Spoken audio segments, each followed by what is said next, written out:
la Commission électorale nationale indépendante hier jeudi 12 février au siège de la CENI.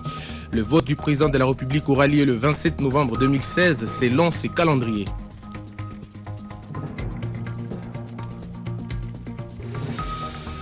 Les membres du gouvernement à l'école du savoir, vice-premier ministre, ministre d'État et vice-ministre réfléchissent dans un séminaire sur les stratégies permettant la création d'un consensus interne autour de la hiérarchisation des priorités du gouvernement.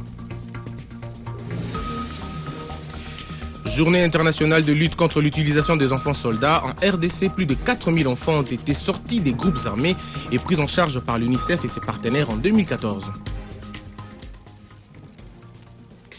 Encore une fois de plus, bonjour. C'est fait, le calendrier global des élections municipales, urbaines, locales, législatives et présidentielles est là. La CENI a publié ses calendriers tant attendus hier, jeudi 12 février, au siège de la centrale électorale. Il faudra d'ores et déjà retenir quelques dates importantes. Le 27 novembre 2016, élection présidentielle et législative. Le 7 décembre 2016, annonce des résultats de l'élection présidentielle. Et le 20 décembre 2016, prestation de serment du nouveau président.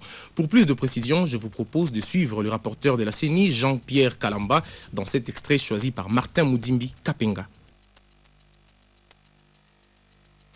Le 27 novembre 2016, jour des scrutins combinés présidentiels et législatifs, ouverture des bureaux de vote et de dépouillement, déroulement du vote et de dépouillement. Du 28 novembre au 6 décembre 2016, ramassage et compilation des résultats du vote présidentiel. Ramassage et compilation des résultats du vote législatif. Le 7 décembre 2016, annonce des résultats provisoires de l'élection présidentielle par la Commission électorale nationale indépendante. Du 8 décembre au 16 décembre 2016, recours et traitement des contentieux des résultats des élections présidentielles. Le 17 décembre 2016, publication des résultats définitifs de l'élection présidentielle. Le 20 décembre 2016, prestation de serment du président élu. Le 27 janvier 2017, annonce des résultats provisoires pour les élections législatives nationales. Du 28 janvier 2017 au 4 février 2017, recours relatif au contentieux des élections législatives nationales. Du 5 février au 5 avril 2017, traitement des contentieux des élections législatives. Du 11 février au 13 mars 2017, installation de l'Assemblée nationale. La mise en œuvre du calendrier électoral publié par la CENI a des contraintes qui nécessitent leur prise en compte pour parvenir à la réussite de ces calendriers. Les reporters de la centrale électorale l'a rappelé. Suivez. 1 Romain. Élections provinciales, municipales et locales directes. 1. Il y a nécessité de la promulgation de la loi portant organisation des élections. Actualisation du plan de décaissement des fonds pour l'organisation des élections, des opérations électorales à partir du 20 février 2015. Constitution de la centrale d'achat des matériels et équipements électoraux à partir du 1er mars 2015. La responsabilité incombe au gouvernement de la République démocratique du Congo. Troisième opération, mise à la disposition de la CENI de la liste des entités décentralisées, villes, communes, secteurs et chefferies, et des entités déconcentrées, groupements, et de la délimitation des nouvelles villes et communes à partir du 5 mars 2015, la responsabilité du gouvernement. Mise à la disposition de la CENI de la liste actualisée des partis politiques et des regroupements politiques agréés à partir du 11 mars 2015, responsabilité gouvernement. Préparation du projet de répartition des sièges par le gouvernement pour être déposé au Parlement à partir du 21 mars 2015. Examen et adoption des lois portant répartition des sièges pour les élections municipales et locales à partir du 5 avril 2015, responsabilité Parlement. Promulgation de la loi portant répartition des sièges pour les élections municipales et locales, envisageable à partir du 20 avril 2015, responsabilité Présidence de la République. Exécution du plan de décaissement des fonds, mise à la disposition de la CENI des fonds suivant le planning arrêté à partir de mars-décembre 2015. Responsabilité gouvernement. Dans le même chapitre, comme il fallait s'y attendre, la publication du calendrier global des élections n'a pas laissé indifférente les parties prenantes au processus électoral. Suivez leur réaction. Nous restons vigilants et prudents parce que vous avez suivi la lecture du PV, même la lecture même de la décision ne fait aucune allusion à la loi électorale. On a évoqué beaucoup de documents, on n'a pas fait allusion à la loi électorale, donc la loi électorale pose problème. Lorsqu'on évoque le problème des contraintes, tout de suite ça annule toute la partie qui est partie. Donc il faudra que ces parties qui sont concernées par ces contraintes arrivent aussi à éclaircir l'opinion sur ce qu'il y a comme contraintes et comment les solutions peuvent y être apportées.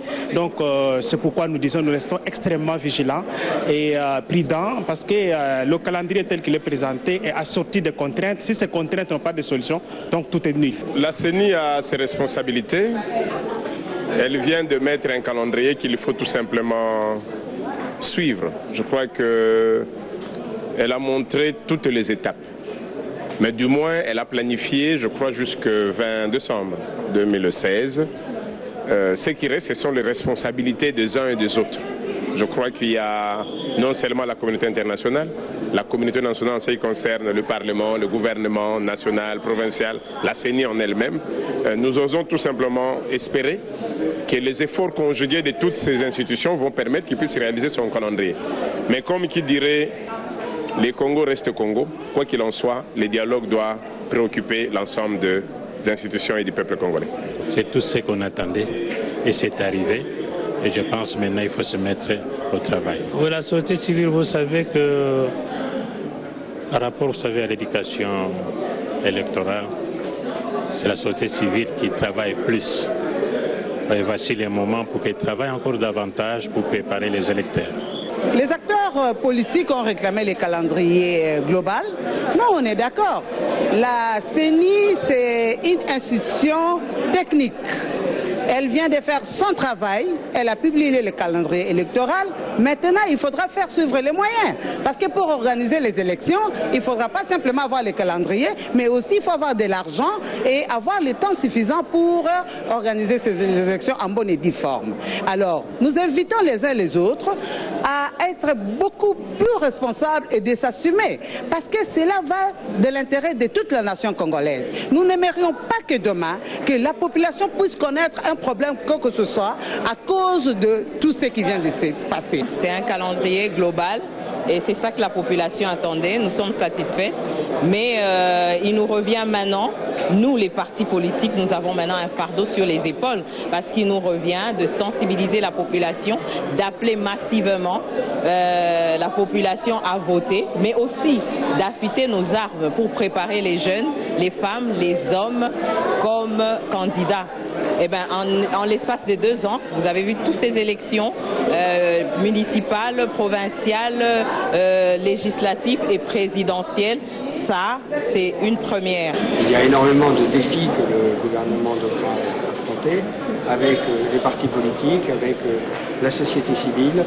Je crois que c'est une tâche qui commence, c'est un long processus qui commence et que nous sommes décidés donc à continuer à dialoguer avec tous les acteurs pour que ce processus réussisse. Pour notre part, comme vous le savez, nous apportons déjà un appui technique à la CENI et nous apportons aussi un appui à la société civile pour qu'elle participe à l'observation électorale. C'est un élément important de la crédibilité d'une élection et donc nous allons dans les semaines et les mois à venir déjà participer à la formation des observateurs électoraux de la société civile. La liberté d'expression et le processus électoral en RDC sont menacés par l'intolérance politique. C'est la conclusion à laquelle a abouti la nouvelle société civile congolaise dans son rapport pré-observation électorale. Il a été rendu public hier jeudi au cours d'une conférence de presse tenue au centre Carter. Léontine Kazamwali et Ben Mondo pour le reportage.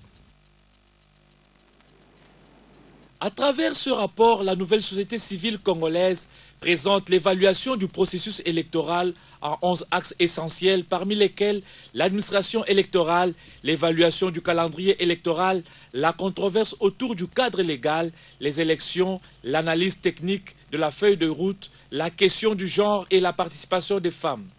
Pour y parvenir, la nouvelle société civile congolaise a déployé près de 130 observateurs long terme pour la surveillance citoyenne du processus électoral 2013-2016. Après un travail fouillé sur terrain, la NSCC est parvenue dans son rapport pré-observation électorale à la conclusion selon laquelle la liberté d'expression et le processus électoral en République démocratique du Congo sont menacés par l'intolérance politique, d'où ces recommandations. Cette recommandation s'adresse au destinataire, sur le président de la République, de renvoyer pour relecture et accélérer la promulgation de la loi modifiant et complétant la loi numéro 006 du 9 mars portant organisation des élections présidentielles, législatives, provinciales, urbaines, municipales et locales, telles que modifiées par la loi numéro 11/003 du 25 juin 2011, adoptée le 25 janvier par le parlementaire pour renforcer la sanction. Deuxième recommandation, nous demandons qu'il y ait l'installation de la Cour constitutionnelle. Nous savons qu'on a désigné les gens de la Cour constitutionnelle, mais on ne les a jamais installés. Donc on doit accélérer l'installation de la Cour constitutionnelle. Au gouvernement de décaisser en urgence le budget alloué de la CENI et à la CENI de publier le calendrier global et les budgets détaillés, clairs et transparents de toutes les élections. Un nouveau chapitre à présent. Les membres du gouvernement dit de cohésion nationale ont été à l'école jeudi 12 février à la Cité de l'Union africaine sur initiative du chef de l'État. Ils réfléchissent sur des stratégies permettant la création d'un consensus interne autour de l'hiérarchisation des priorités de l'action gouvernementale. Ces assises qui interviennent après celles de Zongo Sous Matata 1 ont été ouvertes par le Premier ministre au nom du président de la République. Jacques Moulouba et Kadenzinga pour le reportage. Pour la deuxième fois, sous Matata Ponyo, les membres du gouvernement sont en séminaire gouvernemental. Après Zongo au Bas-Congo en juillet 2012, ceux du gouvernement de cohésion nationale nommés le 7 décembre 2014 sont les hôtes du président de la République à la Cité de l'Union africaine dès ce jeudi 12 février. Conduits par le Premier ministre Matata Ponyo, les vice-premiers ministres, les ministres d'État, les ministres et vice-ministres s'abreuvent à la source de la révolution de la modernité, une conception intellectuelle de Joseph Kabila à intérioriser et à matérialiser chacun dans son secteur. Nous allons nous réunir pendant 2 jours afin de réfléchir sur l'objectif fondamental de ce gouvernement qui est celui de créer un consensus interne autour de la hiérarchie des priorités de l'action gouvernementale et ainsi fédérer les énergies individuelles pour des interventions sectorielles convergentes au service de tous. Pour réussir ce décollage, des experts, en l'occurrence le Premier ministre honoraire du Burkina Faso, Tarsis Zongo, le directeur de cabinet adjoint du Premier ministre Vincent Gonga et le ministre honoraire Jean-Claude Kibala vont les accompagner dans des exposés, échanges et débats à travers des sessions. Une occasion pour le représentant personnel du chef de l'État, le Premier ministre Matata Ponyo, d'emprunter la métaphore du football pour expliquer les stratégies de réussite d'une équipe. Le gouvernement ne compte pas en son sein des partis politiques. Notre parti politique, c'est désormais les gouvernements, dit gouvernement de cohésion nationale. Pour cela, chacun doit offrir le meilleur de lui-même dans cette équipe pour faire avancer l'agenda du développement. Aucun membre du gouvernement n'est appelé à faire cavalier seul. Toute initiative contraire à l'esprit d'équipe serait vouée à l'échec. Nous sommes donc membres d'une équipe dont l'entraîneur principal est le chef de l'État. Quel que soit votre talent, quelle que soit votre expérience, quelle que soit votre volonté, vous ne pouvez donc pas réussir seul. Le meilleur joueur du monde ne peut réussir qu'avec les concours de ses coéquipiers. L'efficacité, la performance et la cohésion, voilà les maîtres mots du Premier ministre.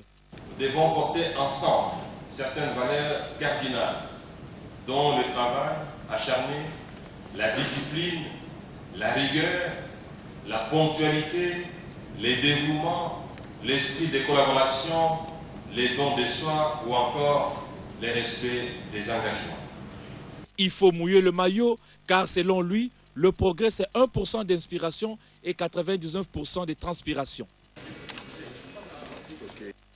Le partenariat entre la BAD et la RDC au menu des échanges ce jeudi entre le Premier ministre Matata Ponyo et les vice-présidents chargés des opérations de la BAD en RDC. Avec un coût d'1,1 milliard de $ américains, la BAD tient à renforcer le projet important entre autres dans le domaine des infrastructures, des sports et de l'énergie. Suzy Kibira Omari nous en parle. La République démocratique du Congo intéresse tous les partenaires afin de booster son économie dans différents domaines d'activité. Le vice-président chargé des opérations de la Banque africaine de développement RDC a échangé à ce sujet ce jeudi avec le Premier ministre Matata Ponyo. La BAD, partenaire de la RDC, apporte son appui pour le développement du pays. Nous avons certainement parlé du partenariat entre la Banque africaine et la République démocratique du Congo. Partenariat déjà fécond où nous avons des projets en cours de l'ordre de 1,1 milliard et que nous voulons davantage renforcer. Renforcer dans des projets importants dans le domaine de l'infrastructure notamment, transport, mais aussi et surtout énergie.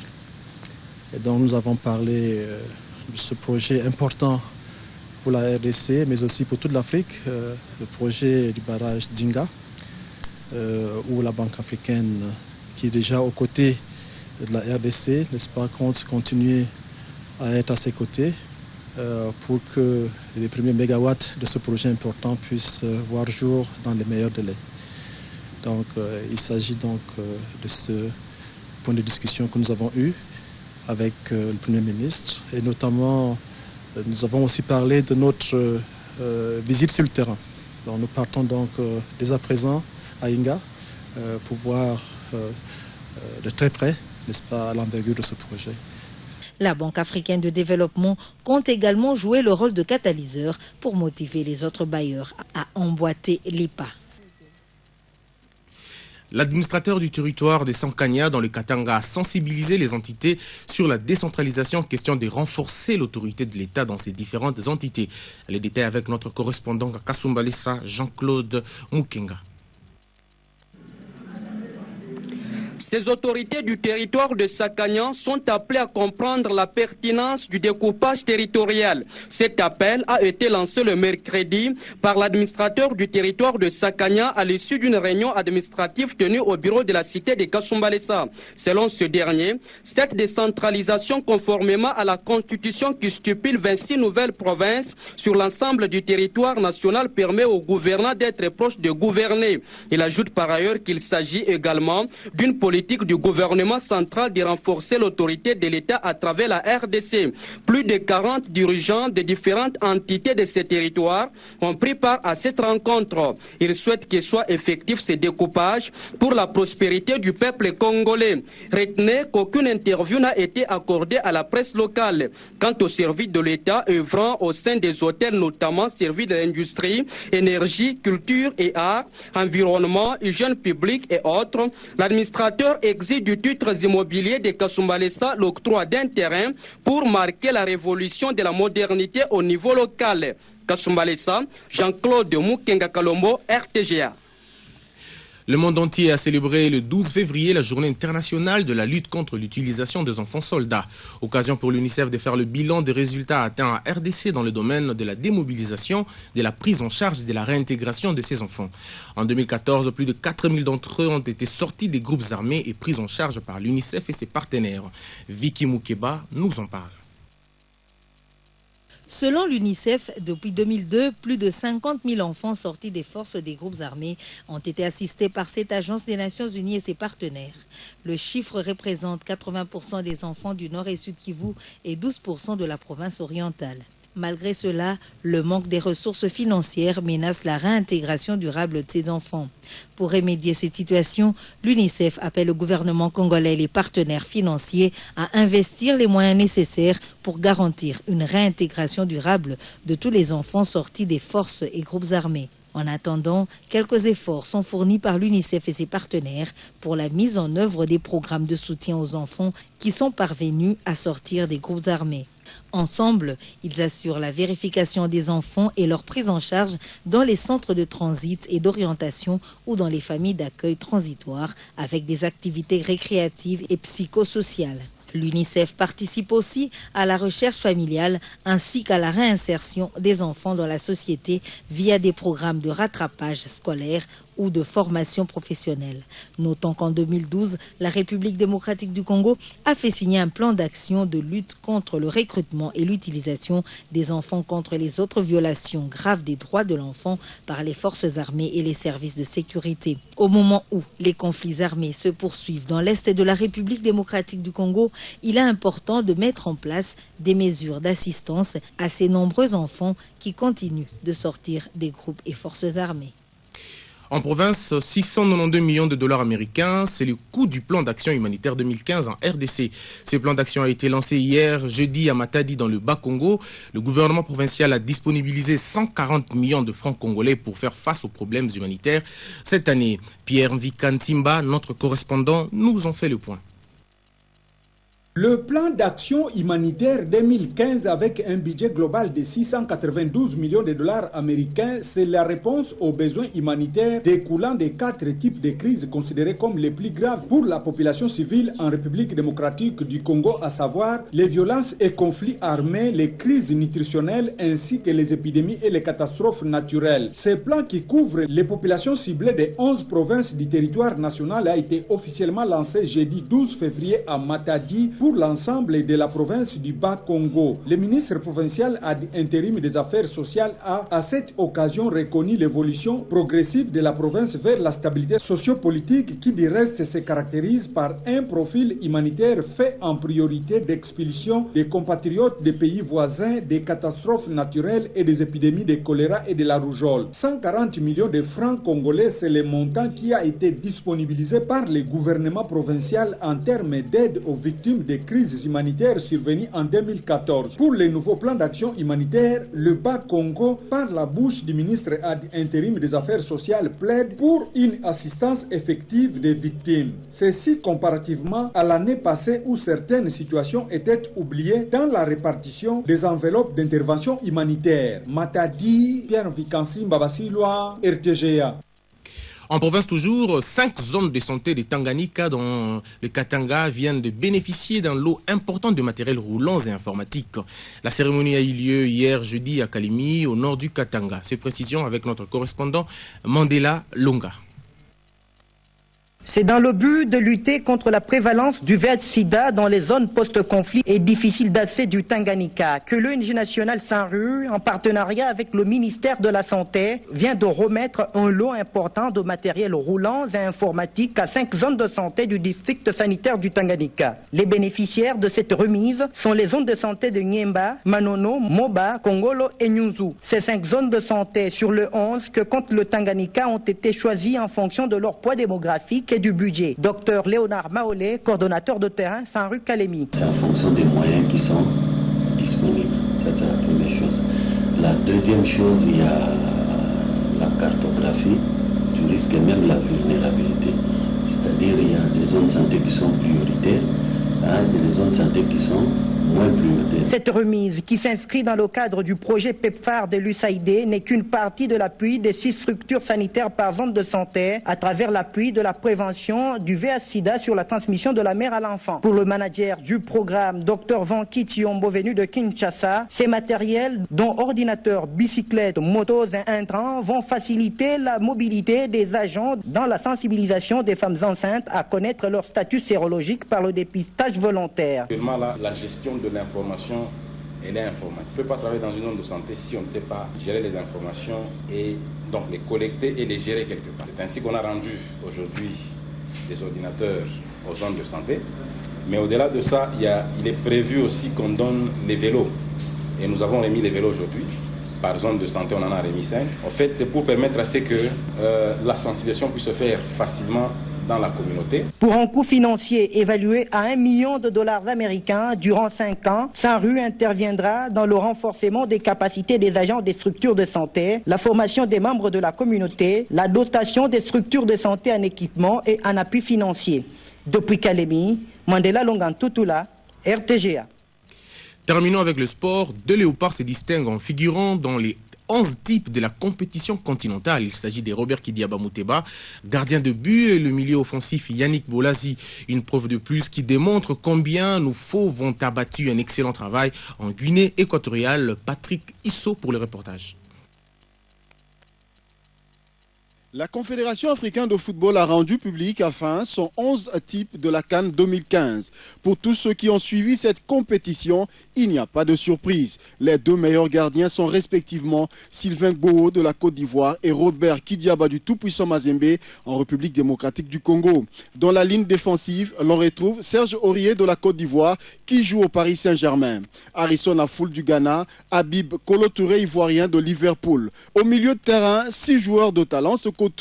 André Ayou, ghanéen de l'Olympique de Marseille, Yaya Touré, ivoirien de Manchester City, Max Alain Gradel, ivoirien de Saint-Étienne en France, Yannick Bolassier, RD congolais de Crystal Palace et Gervinho, ivoirien de l'AS Roma en Italie. Les 2 attaquants sont de très grande qualité, Christian Natsou du Ghana et Wilfried Boni de la Côte d'Ivoire. Soulignons que 3 autres joueurs RD congolais figurent sur la liste type des remplaçants. Il s'agit de Chancel Mbemba qui évolue à Anderlecht en Belgique, Dieu merci Mbokani qui joue à Dynamo Kiev en Ukraine et Cédric Mongongu d'Evian Tono Gaillard en France. La RDC remporte également le trophée du Fair Play de la Coupe d'Afrique des Nations 2015. Mesdames et messieurs, ainsi s'achève la première partie de 12-13. Mais avant de vous quitter, voici les rappels des titres. Publication du calendrier électoral global par la Commission électorale nationale indépendante hier jeudi 12 février au siège de la CENI. Le vote du président de la République aura lieu le 27 novembre 2016 selon ses calendriers.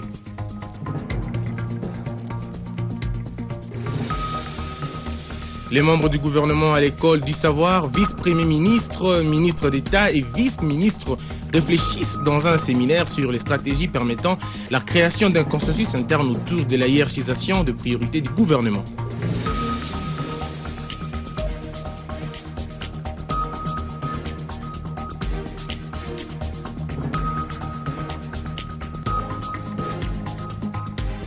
Journée internationale de lutte contre l'utilisation des enfants soldats. En RDC, plus de 4000 enfants ont été sortis des groupes armés et pris en charge par l'UNICEF et ses partenaires. Mesdames et messieurs, comme on vous l'avait dit, 12-13 se poursuit. Mais avant d'entrer à la deuxième partie, nous vous proposons ceci.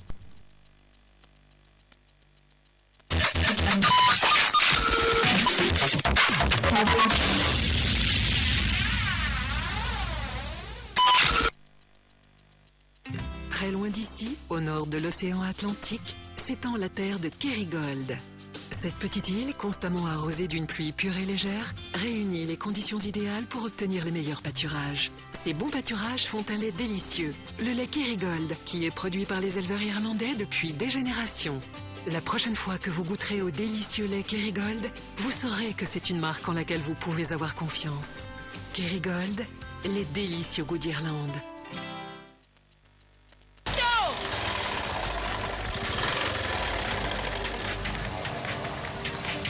Yamato.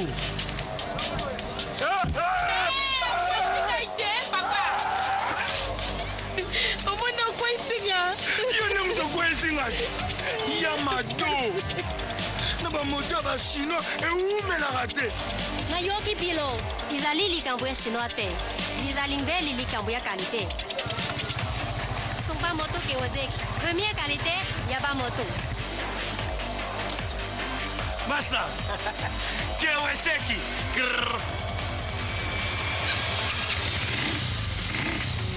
Yamato. Qualité. Machinal. Tina chocha. La mambanguba. Mon papa, trop ma colo, besoin même charge une yoso bataillon, mon copain. On s'en camboute dans Angela. Bien les aboy, c'est la capacité de remettre 300 kilos. Kawasaki. Soukana moto. Bon choc de côté n'emboule n'entira. Moto Kawasaki. Et sa première qualité à moto. Nioso, et ça bien organisé. Dans la base. Na moto Kawasaki. D'où les pézales.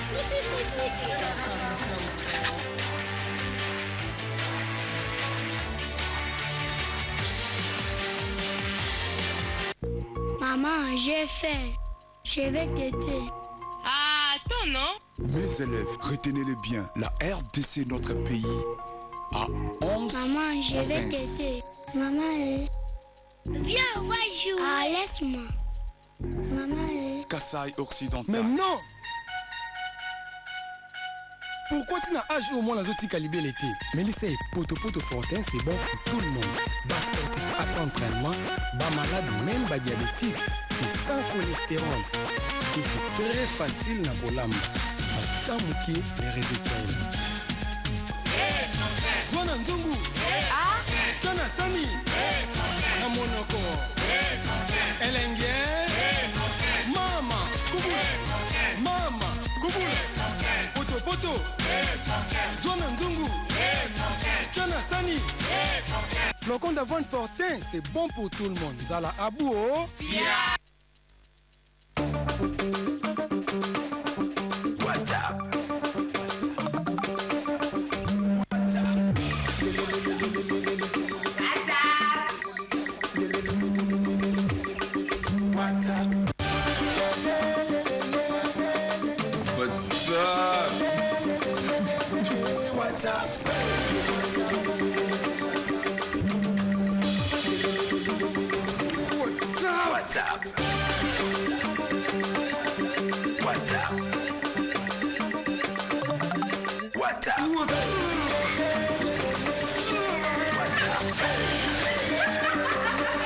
WhatsApp gratuit.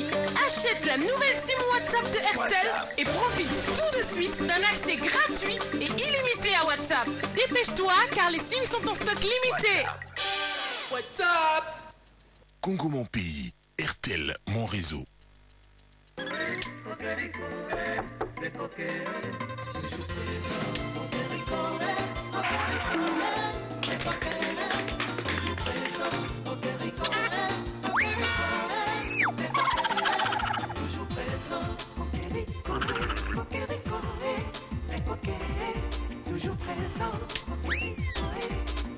Savon le coq, encore plus dur et dure plus longtemps.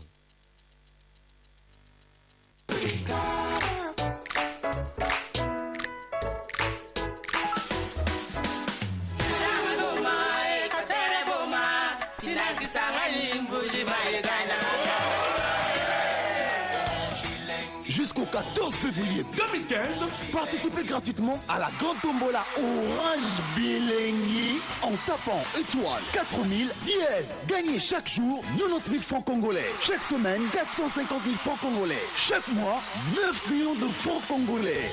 Et le gros lot final, 22 500 000 francs congolais cash. Et ce n'est pas tout. Vous pouvez aussi gagner une voiture. La nouvelle Peugeot 2008, full option et plein d'autres lots. N'oubliez pas, pour participer à la grande tombola Orange Bilengi, tapez étoile 4000 dièse, puis yes ou ok. Inscription gratuite. Orange Bilengi à Pesatalaté. Pour plus d'infos, appelez le 1777.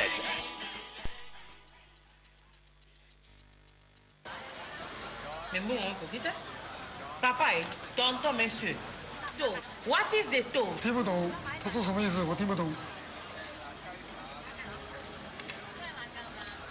Raise. 已经给你钱了， Raise, 给你500。 Not Chinois. You speak Francais or English? 什么意思？说什么意思？听不懂。我500块已经给你了，说什么？啊？500块已经钱给你。妈咪，那三位，用爱掉把打啥的？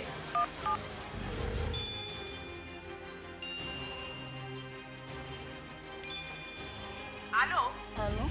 Allô? Allô? Mado? Nga Justine. Yango mbongo ochaki combien? Allô? Mamé! Téléphone est cassé. Hey!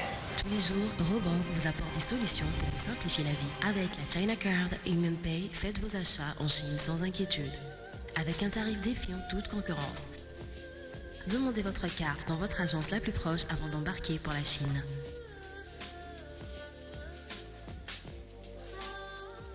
Pour plus d'infos, renseignez-vous auprès de nos agences. China Card UnionPay, la carte solution pour vos achats en Chine.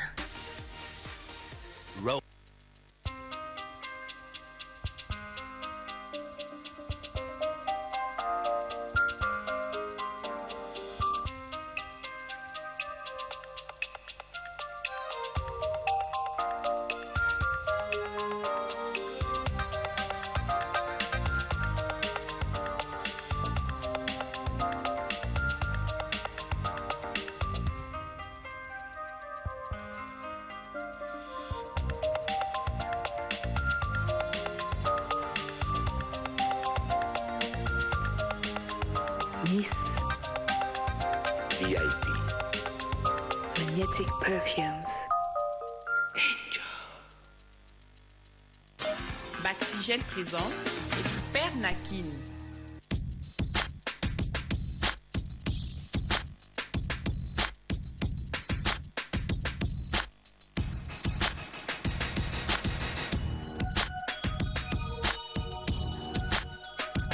Papa, likamuni.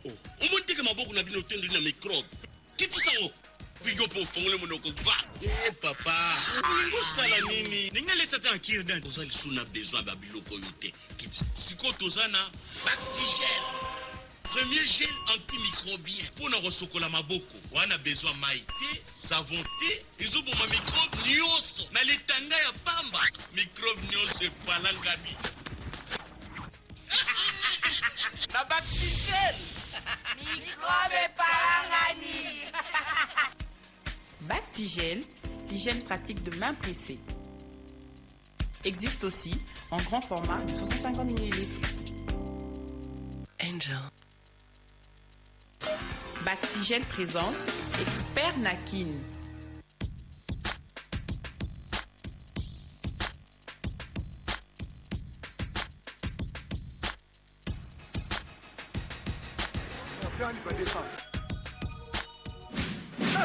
Eza mabe kolia maboko salite. Ah, père, microbe eza discret, père. Tala. Boy, quantité microbe eza distrait. Na minute oza lisusu na ntina kosala boye te. Siko tozana Bactigel, premier gel antimicrobien mpona kosokola maboko. Sans maille, sans savon, ezoboma microbe nyonso na letanga ya pamba. Microbe nyonso epalangani.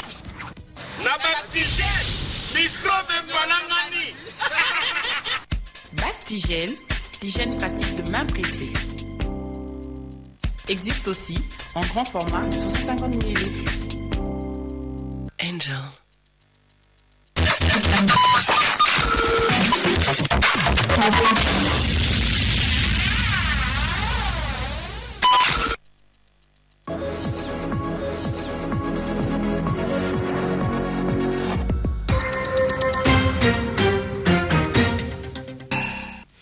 Soyez le bienvenu si vous nous rejoignez. Merci, mesdames et messieurs, pour votre confiance. Nous rappelons, la 12-13 se poursuit, mais il faut aussi rappeler qu'à la deuxième partie, nous allons recevoir Fidel Amacho qui reviendra sur ce même plateau avec qui nous allons parler de l'actualité sur la journée mondiale de la radio. Mais à présent, messieurs et dames, nous vous proposons de revenir sur l'entretien de Patrick Mpezo et Richard Chako Kanyengele qui a analysé sur le calendrier électoral suivant.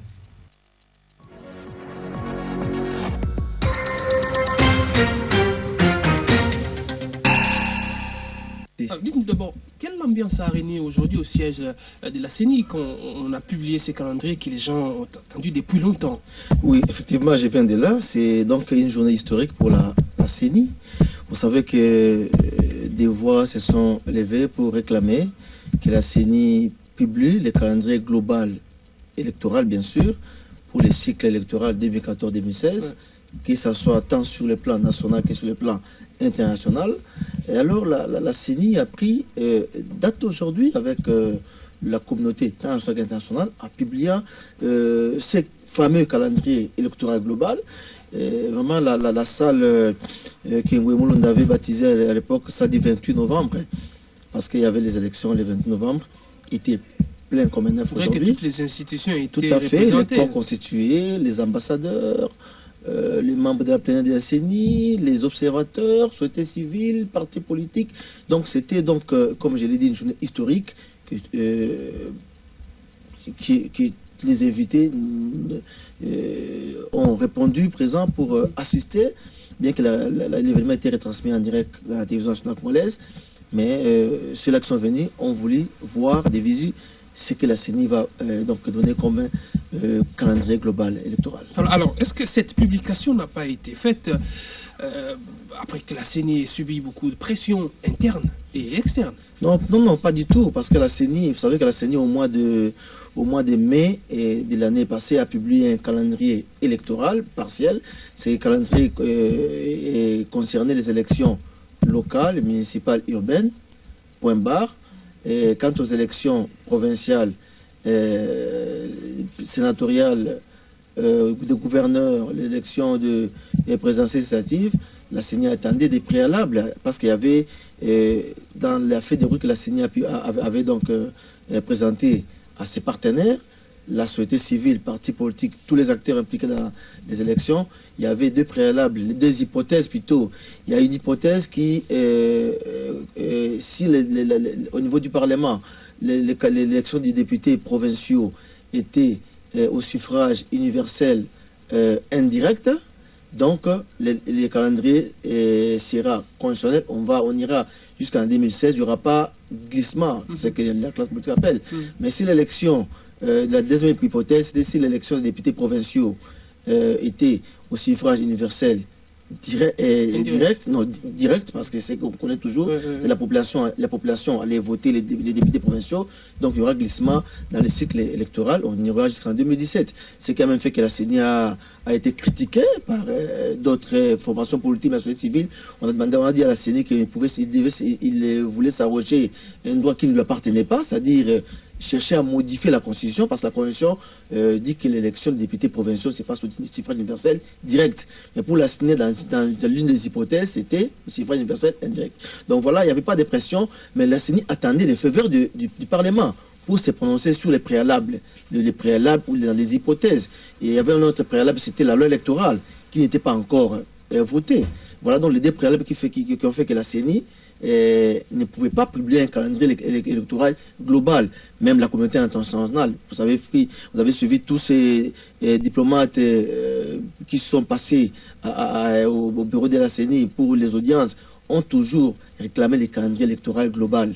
Et voilà pourquoi la CENI, après avoir vu que ces deux préalables ont été réglés, c'est-à-dire la loi électorale modifiée bien sûr, avant même la promulgation, mais le Parlement a déjà voté la loi électorale. Il y a aussi les hypothèses, le Parlement a décidé que les votes des députés provinciaux se passent au suffrage universel direct. Et voilà donc la CENI a donc fait les devoirs, parce qu'il n'y avait plus de prétexte pour retarder le calendrier électoral global. Et voilà pourquoi la CENI a publié. Donc il n'y avait pas de pression, La CENI a agi en toute indépendance selon les prérogatives qui lui sont dévolues par la Constitution. Voilà. Alors, hormis le fait que c'est un calendrier global, quelle est sa spécificité par rapport au calendrier partiel qui a été publié au mois de mai de l'année passée? Bien sûr, oui Patrick, il y a des spécificités. D'abord, dans le calendrier publié par la CENI aujourd'hui, la CENI commence par les élections provinciales.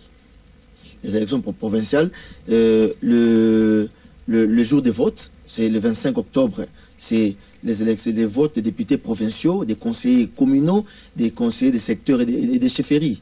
Alors que dans le calendrier partiel, les élections provinciales n'étaient pas encore à l'ordre du jour parce qu'on attendait, comme je l'ai dit, des préalables.